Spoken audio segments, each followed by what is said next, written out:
Okay, so we're in exercise 21-1B. This is an exercise that involves a lessee entering into a lease, and we're asked to do the accounting for the lessee.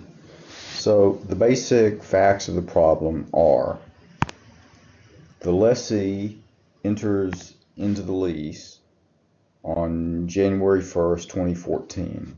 The lessee is Manor. Now remember, the lessee is the entity who wants to obtain use of an asset through a leasing process. The lessor is the entity that owns the asset and wants to make it available to the lessee in exchange for a rental payment. Now, the lease here is a 6-year lease, and the amount of the payments that are being made by the lessee to the lessor are $54,291, and they are annually, and they're made each year at the beginning of the year. Now, that's important for us. The first payment is required on the day that they enter into the lease on January 1st, 2014. The reason that fact is important is because it distinguishes for us whether in our present value calculations that we have to do, we view the series of lease payments as an ordinary annuity or as an annuity due.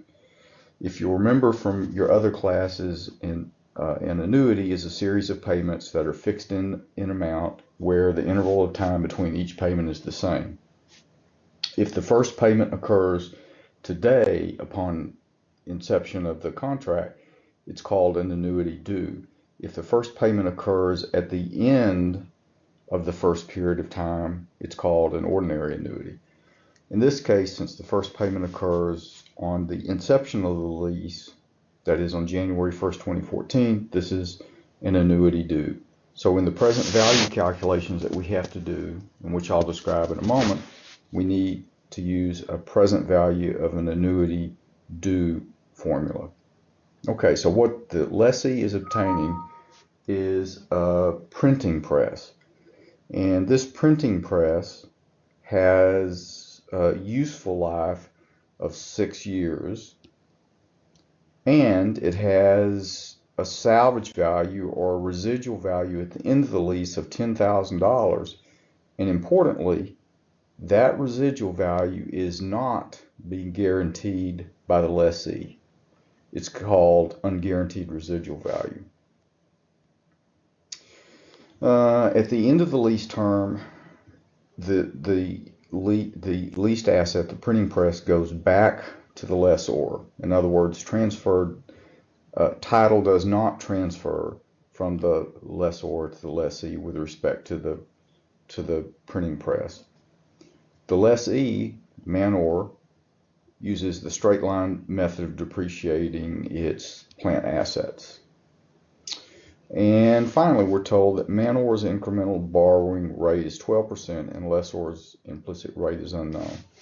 That's important because in our present value calculations for lease accounting, what we're told is that the lessee, in doing the present value calculations, is required to use their incremental borrowing rate as the discount rate unless they know the lessor's implicit rate and the lessor's implicit rate is less than their incremental borrowing rate.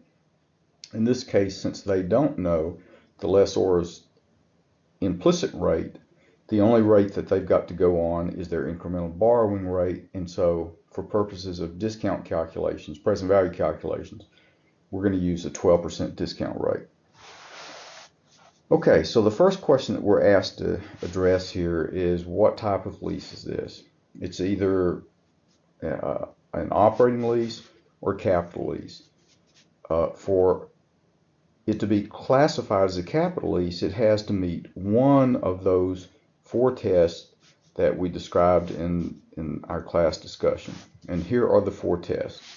So the first question is to ask whether or not there's a transfer of ownership, a transfer of title with respect to the leased asset from the lessor to the lessee. In this case, the answer to that question is no.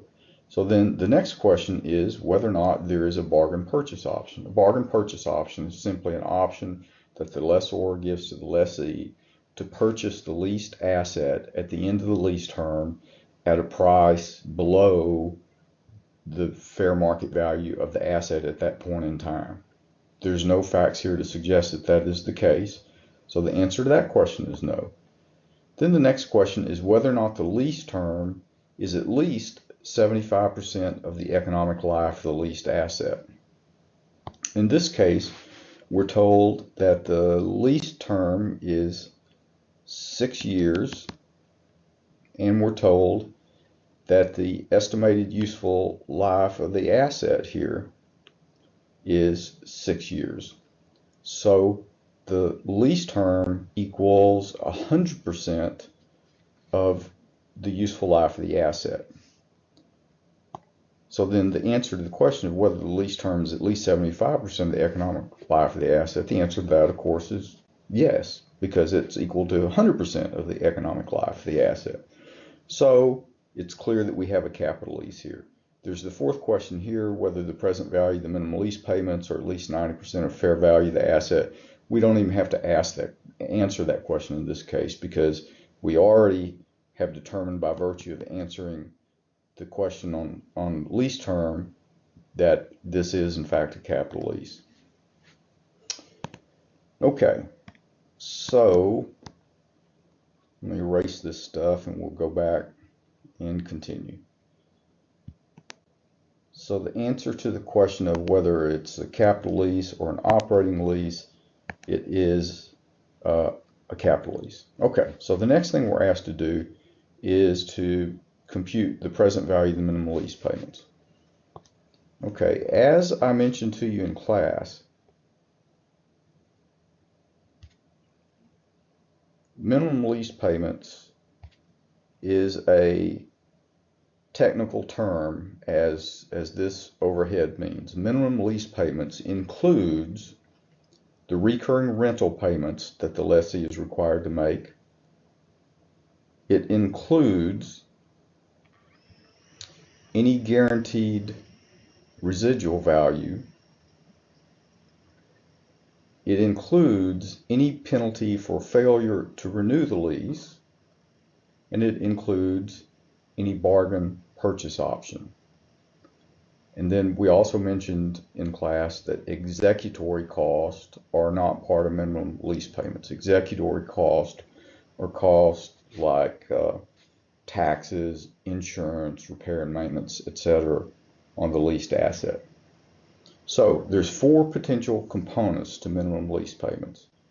In our particular case here, the only of those 4 components that we have is the recurring rental payment. We do not have any guaranteed residual value. We do not have any non-renewal penalty. We do not have any bargain purchase option.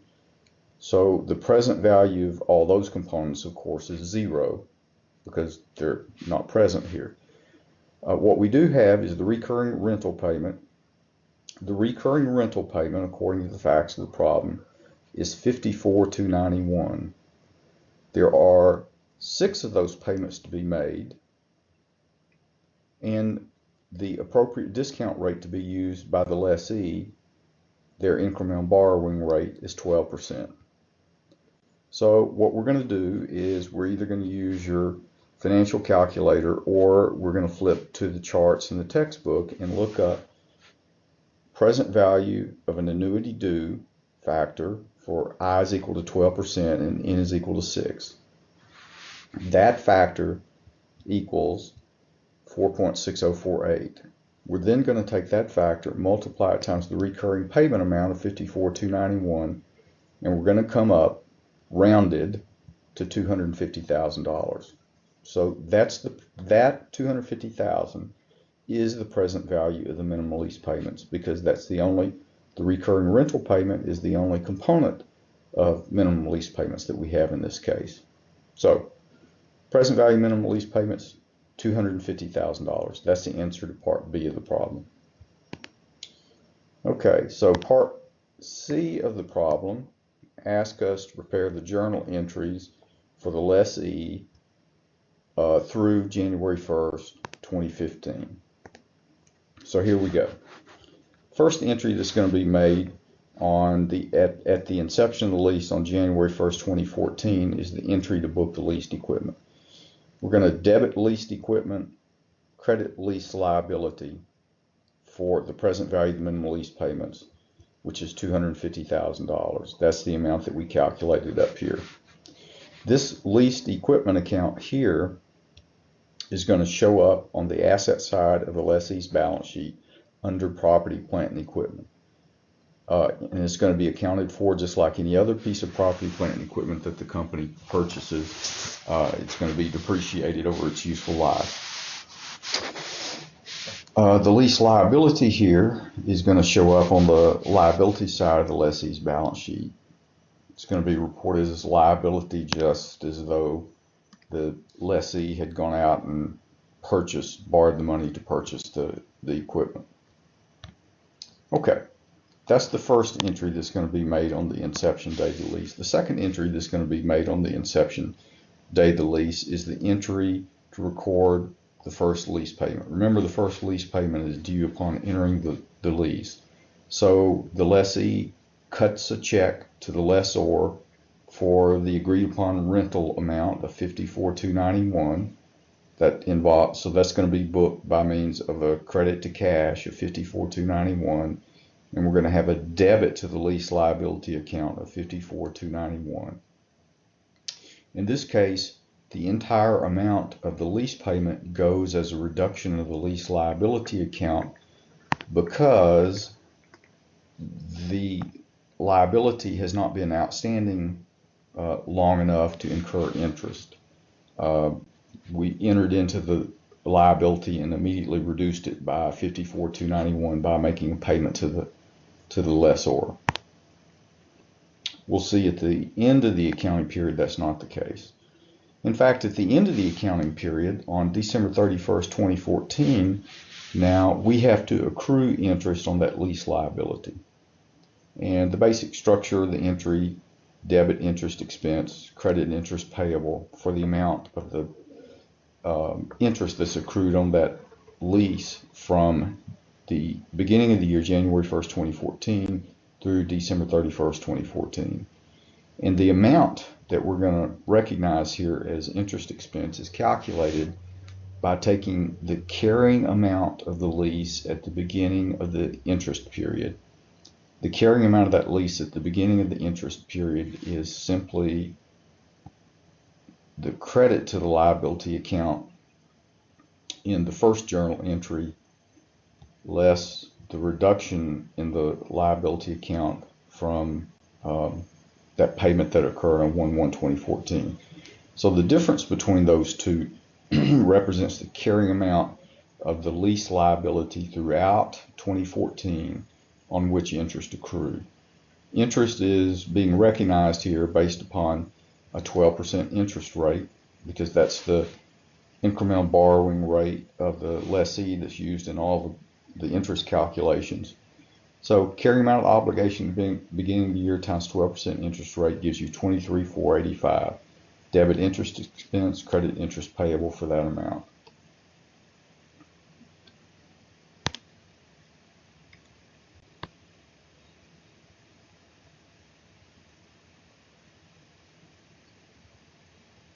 Okay, the next thing we need to do on the very same day that we prepared this interest accrual entry is we need to book 2014 depreciation expense on this leased asset. So the cost of this asset to the lessee for accounting purposes is $250,000. From that, we're going to subtract the guaranteed residual value, if there is any. Well, in this case, the facts of the problem tell us that the residual value is not guaranteed, so there's zero guaranteed residual value. So the cost of the asset of $250,000 minus guaranteed residual value of zero, all of that divided by that. Now that's the depreciable base of the asset. In the denominator, we've got the period of time over which we're depreciating the asset. In this case, the normal period of time over which you depreciate a leased asset is the lease term. The only circumstance in which you don't depreciate over the lease term is when there's either a bargain purchase option or title transfers to the lessee at the end of the lease term. In that case, you would depreciate the depreciable base of the leased asset over the economic life of the asset, not over the lease term. But in this case, neither of those conditions are met, so we're depreciating the depreciable base of this leased asset over the lease term. In this case, I believe the lease term and the economic life are the same, so it's kind of a moot point. But conceptually, this denominator should be the lease term unless there's either a bargain purchase option or title transfers to the lessee at the end of the lease term. In such case, you would use the economic life of the asset. So 250,000 divided by 6 gives us depreciation expense of 41,667, which is the amount that we make the journal entry for here.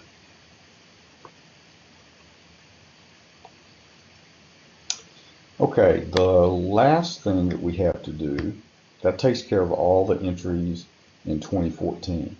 The last thing we need to do is to record the entry to make the second lease payment on 1/1/2015. So the second lease payment, of course, is going to be the same as the first lease payment, $54,291. So we're going to credit cash $54,291. We're going to debit interest payable for the amount that we accrued on December 31st, 2014. In other words, yesterday, that we accrued as interest on this lease obligation, and that's $23,485. And then the difference between the total amount of the payment and the amount that represents interest, which is $23,485, that difference of $34,86, that's the portion of the total payment that is considered a payment of principal and therefore reduces the lease liability. So the entry then, debit lease liability for the portion of the lease payment that is classified as principal, debit interest payable for the portion of the payment that is characterized as interest, and then credit cash for the entire amount.